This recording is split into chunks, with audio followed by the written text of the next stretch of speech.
أشرقت نفسي بنور من فؤادي حينما رددت يا رب العباد، وانتشت روحي وصار الدمع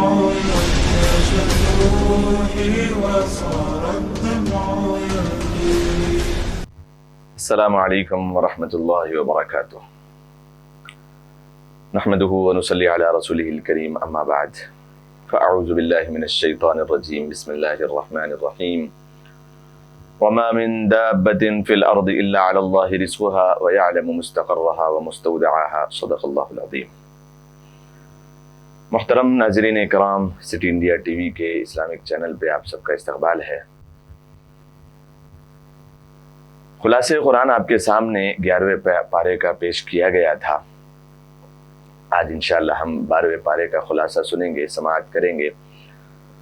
11ویں پارے کے اختتام پر سورہ ہود کی ابتدا ہوئی تھی اور 5 آیتیں 11ویں پارے میں ہیں اور پوری کی پوری مکمل سورہ ہود 12ویں پارے میں ہے. لہذا 12واں پارہ جو کہ 2 سورتوں پر مشتمل ہے، سورہ ہود اور سورہ یوسف. سورہ ہود کی صرف 5 آیات 11ویں پارے میں ہیں، بقیہ پوری سورت 12ویں پارے میں ہے. یہ مکی سورت ہے، اس میں 23 آیات اور 10 رکوع ہیں.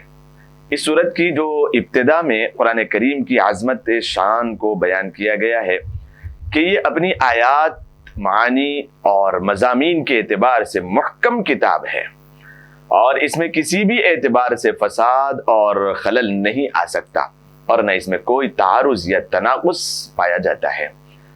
اس کے محکم ہونے کی بڑی وجہ یہی ہے کہ اس کی تفصیل اور تشریح اس ذات نے کی ہے جو حکیم بھی ہے اور خبیر بھی ہے. اس کا ہر حکم کسی نہ کسی حکمت پر مبنی ہے اور اسے انسان کے ماضی، حال، مستقبل، اس کی نفسیات اور کمزوریوں اور ضروریات کا بخوبی علم ہے. کتاب اللہ کی عظمت بیان کرنے کے بعد توحید کی دعوت ہے، عقیدہ اور یقین کی بنیاد ہے. دعوت توحید کے بعد دلائل توحید پہ پیش کیے گئے ہیں جو کہ پوری کائنات میں پھیلے ہوئے ہیں. بتایا گیا ہے کہ ساری مخلوق کو رزق دینے والا اللہ ہی ہے، خواہ وہ مخلوق انسان ہو یا جنات، چوپائے ہوں یا پرندے، پانی میں رہنے والی مچھلیاں ہو یا زمین پر رینگنے والے کیڑے مکوڑے. آسمان اور زمین کو اللہ ہی نے پیدا کیا ہے، لیکن جو لوگ ان دلائل میں غور و فکر نہیں کرتے اور جنہوں نے اپنی آنکھوں پر ضد اور عناد کی بھی پابندی رکھی ہے، وہ توحید کا بھی انکار کرتے ہیں اور قرآن کو اللہ تبارک و تعالیٰ کا کلام تسلیم کرنے سے بھی انکار کرتے ہیں. ان منکرین کو چیلنج کی دیا گیا ہے کہ اگر واقعی قرآن انسانی کاوش ہے تو تم بھی اس جیسی 10 صورتیں بنا کر لے آؤ. منکرین کو 3 بار چیلنج دیا گیا تھا. پہلی بار پورے قرآن کی مثال لانے، دوسری بار قرآن کریم جیسی 10 صورتیں اور تیسری بار سورہ بقرہ میں قرآن کریم جیسی صرف 1 صورت بنا کر لانے کا چیلنج دیا گیا تھا. لیکن تینوں بار وہ اس چیلنج کو قبول کرنے سے عاجز اور خاسر رہے. اس کے علاوہ جو اہم مضامین سورہ ہود میں بیان ہوئے ہیں وہ آپ کے سامنے پیش کیے جاتے ہیں. نمبر 1، انسانوں کے 2 گروہ ہیں. پہلا وہ گروہ ہے جن کی زندگی اور جہد و عمل کا ہدف صرف دنیا ہے. وہ ہر وقت اسی زندگی کو زیادہ سے زیادہ آرام دہ بنانے کی فکر میں لگے رہتے ہیں اور کبھی بھولے سے بھی انہیں آخرت یاد نہیں آتی. دوسرا توفیق یافتہ گروہ ہے جو دنیا کے لیے بھی تگ و دو کرتا ہے مگر اس کی کوششوں کا محور آخرت ہے. وہ اخروی زندگی ہی کو سامنے رکھ کر دنیا کی زندگی گزارتا ہے. پہلے گروہ کی مثال اندھوں اور بہروں جیسی ہے اور دوسرے گروہ کی مثال بینائی اور سنوائی کی نعمت سے سرفراز لوگوں جیسی ہے. پہلا مضمون جو سورہ ہود میں بیان کیا گیا ہے بہت ہی قابل توجہ ہے. 2 گروہوں پر مشتمل پہلا مضمون بیان کیا گیا ہے. ایک وہ گروہ ہے جو صرف اور صرف اپنی دنیاوی زندگی کا مقصد دنیا کو کمانا اور دنیا کے عیش و آرام میں اپنی زندگی کو گوانا، وہ اپنے مقصد کو اس طریقے سے بنائے ہوئے ہیں. دوسرے گروہ کے متعلق قرآن کریم فرماتا ہے کہ وہ دنیاوی اعتبار سے محنت تو کرتے ہیں اللہ کے حکم کو پورا کرنے کے لیے، لیکن ان کا محور، ان کی زندگی کا مقصد آخرت کو بنانا ہوتا ہے۔ یہ دو گروہوں میں پہلے گروہ کے لیے متعلق فرمایا گیا کہ وہ اندھے ہیں، نابینا ہیں، وہ کانے ہیں، دلوں پر ان کے پردہ ڈل گیا ہے، اور دوسرے گروہ کے متعلق فرمایا گیا ہے کہ یہی اصل کامیاب ہونے والے لوگ ہیں۔ دوسرا مضمون جو آگے بیان ہوا ہے وہ قرآن کریم کی ایک عادت یہ بھی ہے کہ دلائل کے ذریعے کفار اور مشرکین کے نظریات کی تردید کے بعد گزشتہ اقوام اور انبیاء کے واقعات اور قصص بیان کرتا ہے۔ ایسا کرنے سے دلائل کی تاکید بھی ہو جاتی ہے اور کلام میں تفنن اور تنوع بھی پیدا ہو جاتا ہے۔ انسان کی طبیعت تنوع پسند ہے۔ اللہ تبارک و تعالی نے جیسے تکوینی آیات یعنی اس حصی اور مادی جہاں میں تنوع کا لحاظ رکھا ہے، یوں ہی تشریعی آیات یعنی قرآن کریم میں بھی اس کا لحاظ رکھا ہے۔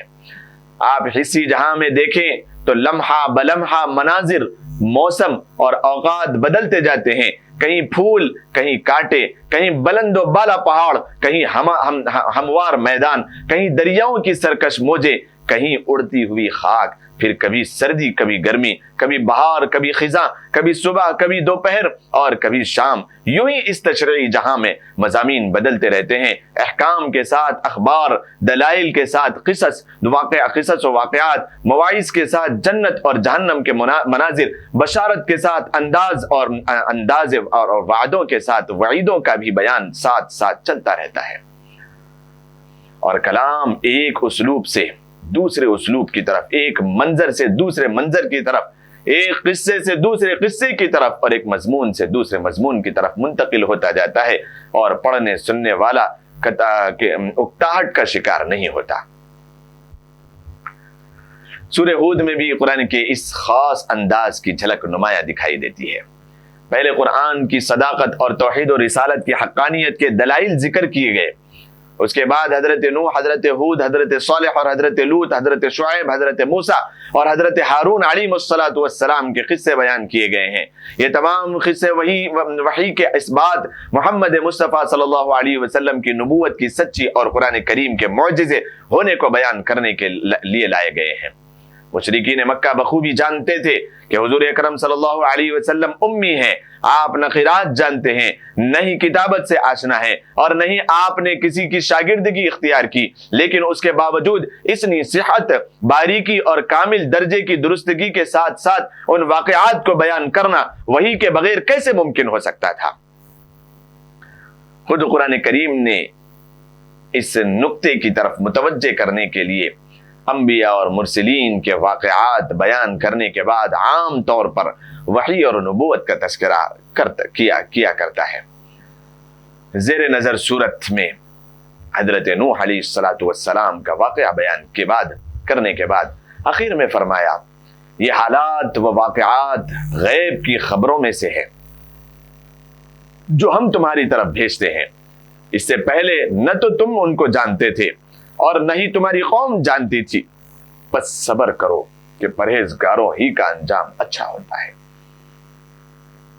یوں حضرت موسیٰ علیہ السلام اور حضرت ہارون علیہ السلام کا قصہ بیان کرنے کے بعد ارشاد ہوتا ہے، یہ پرانی بستیوں کے تھوڑے سے حالات ہیں جو ہم تم سے بیان کرتے ہیں، ان میں بعض بستیاں تو باقی ہیں اور بعض تہس نہس ہو گئی اور ختم ہو گئی۔ ان واقعات میں ایک طرف تو عقل و فہم اور سمع و بصر والوں کے لیے بے پناہ عبرتیں اور نصیحتیں ہیں، اور دوسری طرف حضور اکرم صلی اللہ علیہ وسلم اور مخلص اہل ایمان کے لیے تسلی اور ثابت قدمی کا سامان اور سبق ہے۔ اسی لیے یہ واقعات بیان کرتے ہوئے آپ کو استقامت کا حکم دیا گیا ہے، جو کہ حقیقت میں پوری امت کو حکم ہے۔ استقامت ایک ایسا حکم ہے جس کا تعلق عقائد، اقوال، اعمال اور اخلاق سبھی کے ساتھ ہے۔ استقامت کوئی آسان چیز نہیں ہے، بلکہ انتہائی مشکل صفت ہے جو اللہ تبارک و تعالیٰ کے مخصوص بندوں کو ہی حاصل ہوتی ہے۔ استقامت کا مطلب یہ ہے کہ پوری زندگی ان تعلیمات کے مطابق گزاری جائے جن کے مطابق گزارنے کا اللہ تبارک و تعالی نے حکم دیا ہے۔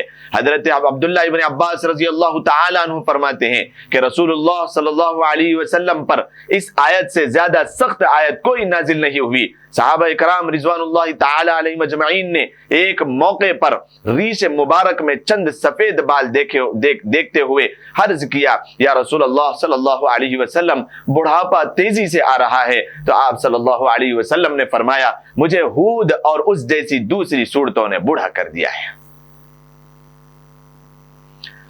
علماء کہتے ہیں کہ آپ صلی اللہ علیہ وسلم کا ارشاد سورہ ہود کی اسی آیت کی طرف تھا جس میں آپ صلی اللہ علیہ وسلم کو استقامت کا حکم دیا گیا۔ علماء ربانیین نے استقامت کو عین کرامت قرار دیا ہے، اور صحیح بات یہ ہے کہ یہ ہے کہ استقامت سے بڑی کوئی کرامت نہیں ہے۔ یہاں استقامت کی اہمیت کو ملحوظ رکھتے ہوئے اور اس کی اللہ تبارک و تعالی سے دعا کرتے ہوئے حضرت موسیٰ علیہ السلام کے واقعے میں بھی تدبر ضروری ہے، جس میں فرعون کی مذمت کرتے ہوئے فرمایا گیا، اور تمہارا پروردگار جب نافرمان بستیوں کو پکڑا کرتا ہے تو اس کی پکڑ اسی طرح کی ہوتی ہے، بے شک دکھ دینے والی اور سخت ان قصوں میں سے اس شخص کے لیے عبرت ہے جو عذاب آخرت سے ڈرتا ہے۔ گویا یہ بتایا گیا کہ جس اللہ تبارک و تعالی نے کل کی نافرمان بستیوں پر عذاب نازل کیا تھا، وہ آج بھی سرکش قوموں کو اپنی گرفت میں لے سکتا ہے۔ اسی طرح آیت نمبر 116 کے مطابق مطالعہ کرنے سے پتہ چلتا ہے کہ عام طور پر کسی قوم پر اللہ تبارک و تعالی کا عذاب اس وقت نازل ہوتا ہے جب اس کے اندر دو خرابیاں پیدا ہو جاتی ہے۔ ایک تو یہ کہ ایسے درد مند اور ہوش مند لوگ نہیں رہتے جو انہیں فتنہ فساد سے منع کریں، اور دوسری خرابی یہ کہ وہ قوم حد سے زیادہ عیش پرستی اور گناہوں میں مست ہو جاتی ہے۔ اسی طرح حضور اکرم صلی اللہ علیہ وسلم اور اہل ایمان کے لیے تسلی اور صبر و استقامت کے پہلو کو مذکور واقعات کے بعد اس سورت کی اختتامی آیات میں بیان کیا گیا ہے۔ آیت نمبر 120 میں ہے، اے محمد عربی صلی اللہ علیہ وسلم، انبیاء کے وہ سب حالات جو ہم تم سے بیان کرتے ہیں ان کے ذریعے ہم تمہارے دل کو مضبوط رکھتے ہیں، اور ان قصوں میں تمہارے پاس حق آ گیا ہے اور مومنوں کے لیے نصیحت اور عبرت ہے۔ مومنوں کو چاہیے کہ ان صورتوں اور ان واقعات اور ان قصوں کو اور قرآن کریم کی ان آیتوں کو سننے کے بعد اپنے اندر ایک عبرت پیدا کریں اور نصیحت لیں۔ سورہ ہود کے بعد 12ویں پارے میں سورہ یوسف کا آغاز ہوتا ہے۔ سورہ یوسف مکی سورت ہے، اس میں 111 آیات اور 12 رکوع ہیں۔ چونکہ اس سورت میں حضرت یوسف علیہ السلام کا قصہ اور واقعہ بیان کیا گیا ہے، اسی لیے اسے سورہ یوسف کا نام دے دیا گیا ہے۔ قرآن کریم میں دوسرے انبیاء اکرام علیہ السلام کے واقعات میں تکرار پایا جاتا ہے، لیکن یہ تکرار کھٹکھٹا نہیں ہے۔ ہر جگہ نئے الفاظ، نئی تعبیر، کوئی نہ کوئی نیا سبق، نئی عبرت اور نئی نصیحت پائی جاتی ہے۔ یہ واقعات چھوٹے چھوٹے خوبصورت ٹکڑیوں کی صورت میں پورے قرآن میں بکھرے ہوئے ہیں۔ ان ٹکڑوں کو جوڑنے سے واقعہ پورا کا پورا واقعہ سمجھ میں آ جاتا ہے، لیکن حضرت یوسف علیہ السلام کے واقعے میں تکرار نہیں۔ یہ واقعہ اول سے آخر تک پورے کا پورا سورہ یوسف ہی میں مذکور ہے۔ دوسری صورتوں میں حضرت یوسف علیہ السلام کا نام تو آیا ہے، لیکن ان واقعے کا کوئی چھوٹے سے چھوٹا حصہ بھی کسی دوسری صورت میں مذکور نہیں ہے۔ اہل علم نے کہا ہے کہ مخالفین نہ تو قرآن سے کے مکرر قصوں کا مقابلہ کر سکتے ہیں اور نہ ہی غیر مکرر قصوں کا۔ حضرت یوسف علیہ السلام کے قصے کو خود قرآن نے احسن القصص قرار دیا ہے، کیونکہ اس قصے میں جتنی عبرتیں اور نصیحتیں پائی جاتی ہے وہ شاید ہی کسی دوسرے قصے میں پائی جاتی ہو۔ جامعیت کے اعتبار سے دیکھیں تو اس میں دین بھی ہے، دنیا بھی ہے، توحید و فقہ بھی ہے، اور سیرت و سوانح بھی ہے، خوابوں کی تعبیر بھی ہے، اور سیاست و حکومت کے رموز بھی، انسانی نفسیات بھی ہیں، اور معاشی خوشحالی کی تدبیریں بھی ہے، حسن و عشق کی حشر سامانی بھی ہے، اور زہد و تقوی کی دستگیری بھی ہے، اس میں انبیاء اور صالحین کا تذکرہ بھی ہے، اور ملائکہ اور شیاطین کا بھی، جنوں اور انسانوں کا بھی، تو چوپایوں اور پرندوں کا بھی ہے، بادشاہوں، تاجروں، عالموں اور جاہلوں کے حالات بھی ہیں، تو راہ راست سے ہٹ جانے والی عورتوں کی حیلہ سازی، مکاری اور حیا باختگی بھی، پھر اس قصے میں مد بھی ہے، جزر بھی ہے، گمنامی بھی ہے، اور شہرت بھی ہے، غربت بھی ہے، ثروت بھی ہے، عزت بھی ہے، ذلت بھی ہے، صبر و ثبات بھی ہے، اور بندگی کی شہوت بھی ہے۔ ایک بڑی خوبی جو اس قصے میں پائی جاتی ہے وہ یہ ہے کہ اس قصے کے ضمن میں حضور اکرم صلی اللہ علیہ وسلم اور ان کے مخالفین کے حال اور مستقبل کا پورا نقشہ کھینچ دیا گیا ہے۔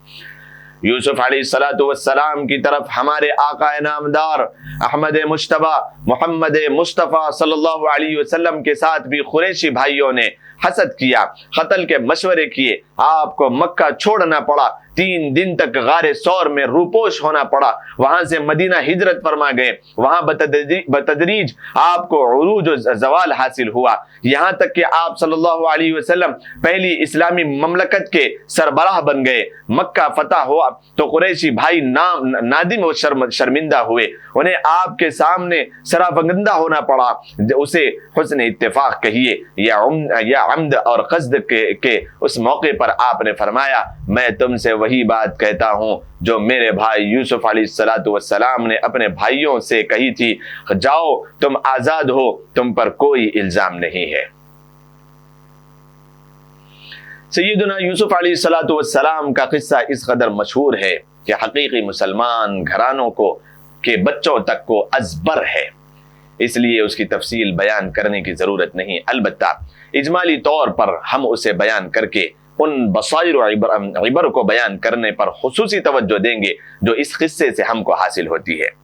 چونکہ سورہ یوسف 12ویں اور 13ویں دونوں پاروں میں آتی ہے اور یہ قصہ تسلسل کے ساتھ بیان ہوا ہے، اس لیے ہم اس تسلسل کو برقرار رکھتے ہوئے پہلے پورے قصے کا خلاصہ بیان کرتے ہیں اور پھر عبرتوں اور نصیحتوں کو انشاءاللہ العزیز آپ کے سامنے بیان کرنے کی کوشش کریں گے۔ حضرت یعقوب علیہ السلام کے 12 بیٹے تھے۔ حضرت یوسف علیہ السلام ان میں سے غیر معمولی طور پر حسین تھے، ان کی سیرت اور صورت دونوں کے حسن کی وجہ سے والد گرامی بے پناہ محبت کرتے تھے۔ محبت کی ایک وجہ آپ کا اور آپ کے بھائی بنیامین کا سب سے چھوٹا ہونا بھی تھا، جبکہ دونوں کی والدہ بھی انتقال کر چکی تھی۔ چھوٹے بچے سے محبت انسانی فطرت بھی ہے۔ حسن جبکہ دونوں کی حسن رضی اللہ تعالی عنہ کی بیٹی سے سوال کیا گیا کہ آپ کو اپنے بچوں میں سب سے زیادہ کس سے محبت ہے؟ انہوں نے جواب دیا، چھوٹے سے جب تک کہ وہ بڑا نہ ہو جائے، غائب سے جب تک کہ وہ واپس نہ آ جائے، اور بیمار سے جب تک کہ وہ تندرست نہ ہو جائے۔ اس محبت کی وجہ سے بھی بھائی حسد میں مبتلا ہو گئے۔ وہ اپنے والد کو تفریح کا کہہ کر حضرت یوسف علیہ السلام کو جنگل میں لے گئے اور آپ کو کنویں میں گرا دیا۔ وہاں سے ایک قافلہ گزرا، انہوں نے پانی نکالنے کے لیے کنویں میں ڈول ڈالا تو اندر سے آپ نکل آئے۔ قافلہ والوں نے مصر جا کر بیچ دیا، عزیز مصر نے خرید کر اپنے گھر میں رکھ لیا۔ جو ان جوان ہوئے تو ان کی بیوی آپ پر فریفتہ ہو گئی، اس نے برائی کی دعوت دی، آپ نے اس کی دعوت کو ٹھکرا دی۔ عزیز مصر نے بدنامی سے بچنے کے لیے آپ کو جیل میں ڈلوا دیا۔ قید خانے میں بھی آپ نے دعوت توحید کا سلسلہ جاری رکھا، جس کی وجہ سے قیدی آپ کی عزت کرتے تھے۔ بادشاہ وقت کے خواب کی صحیح تدبیر بتانے کی وجہ سے آپ اس کی نظروں میں بچ گئے اور رچ گئے۔ اس نے آپ کو خزانے تجارت اور مملکت کا خود مختار وزیر بنا دیا۔ مصر اور گرد و پیش میں قحط کی وجہ سے آپ کے بھائی غلہ حاصل کرنے کے لیے مصر آئے۔ 1-2 ملاقاتوں کے بعد آپ نے انہیں بتایا کہ میں تمہارا بھائی یوسف ہوں۔ پھر آپ کے والدین بھی مصر آ گئے اور اب سب یہیں پر آ کر آباد ہو گئے۔ یہاں پر 12ویں پارے کا خلاصہ ختم ہوتا ہے۔ انشاءاللہ انتظار کریے، 13ویں پارے کا خلاصہ آپ کے سامنے آئندہ محفل میں انشاءاللہ بیان کیا جائے گا۔ تب تک کے لیے اجازت دیں۔ السلام علیکم ورحمۃ اللہ وبرکاتہ۔